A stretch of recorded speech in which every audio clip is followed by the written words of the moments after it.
SLBC tunnel పూర్తి చేసేందుకు పనులు చేస్తూ ఉంటే ఉన్నట్టుండి ఒక చోట పైనుండి మట్టి పళ్ళలు విరిగిపడ్డాయి. సో లోపల 8 మంది చిక్కుకుపోయారు. దీంతో వారిని కాపాడడానికి ఇప్పుడు యుద్ధ ప్రాతిపదికన ఆపరేషన్ అయితే కొనసాగుతోంది. అసలు ఈ ప్రమాదం ఎక్కడ జరిగింది అని ఒకసారి చూద్దాం. టన్నెల్ తవ్వుతున్న నాగర్ కర్నూలు జిల్లా అమ్రాబాద్ మండలం దోమలపెంట దగ్గర టన్నెల్లో కొంత మేర కూలిపోయింది. అంటే ఒకసారి ఏం జరిగిందో కూడా చూద్దాం. శనివారం ఉదయం 9 గంటలకి ఒక్కసారిగా పనులు జరుగుతున్నప్పుడు సొరంగం కూలింది. అది కూడా 14వ కిలోమీటర్ దగ్గర. ఆ 14వ కిలోమీటర్ దగ్గర పైకప్పు కూలిపోయింది.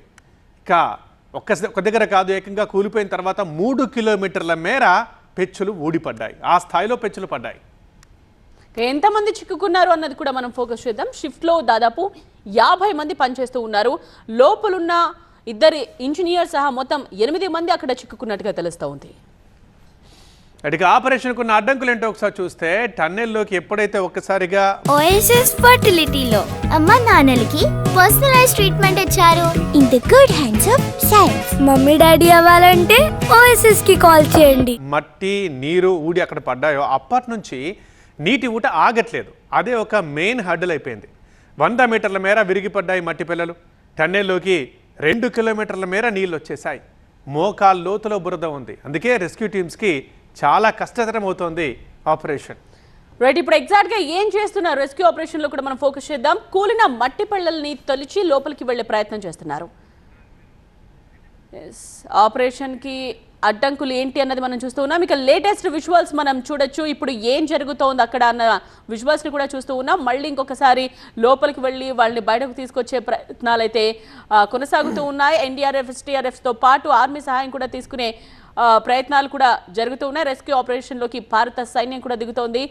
సో సికింద్రాబాద్ నుండి ఇంజనీరింగ్ రెజిమెంట్ టాస్క్ ఫోర్స్ ఒకవైపు బయలుదేరారు. ప్రస్తుతం అక్కడ జరుగుతున్న పనులని మనం చూస్తూ ఉన్నాం. వాళ్ళని ఏ విధంగా అయినా బయటకు తీసుకొచ్చేందుకు ఏర్పాట్లు చేసుకుంటున్న దృశ్యాల్ని మనం చూడొచ్చు.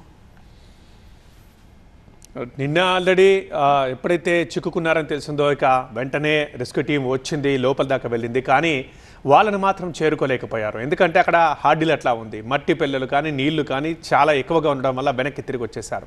మరొకసారి టీం వెళ్ళడం జరిగింది. సో అప్పుడు కూడా హార్డిల్ అయింది.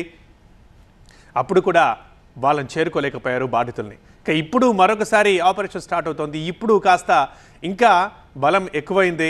ఇటు భారత సైన్యం రంగంలోకి దిగుతోంది. అండ్ సికింద్రాబాద్ నుంచి ఆల్రెడీ టాస్క్ ఫోర్స్ బృందం వెళ్ళింది. వారి వెంట ఆర్మీ వైద్య బృందం కూడా ఉంది. ఇంకా ఎన్ని దారులు ఉన్నాయి? ఇదొకటేనా, లేకపోతే మరొక దారి కూడా ఉందా? అలా చేద్దామా, లేకపోతే ఇంకా ఎక్కువ మంది వెళ్దామా? సో అదే ఆలోచనలో ఉన్నారు రెస్క్యూ టీం. ఇక మళ్ళీ లోపలికి వెళ్ళింది. ఇంతకుముందే మా ప్రతినిధి శివకుమార్ అందించారు సమాచారం. లోపలికి రెస్క్యూ టీం వెళ్ళింది.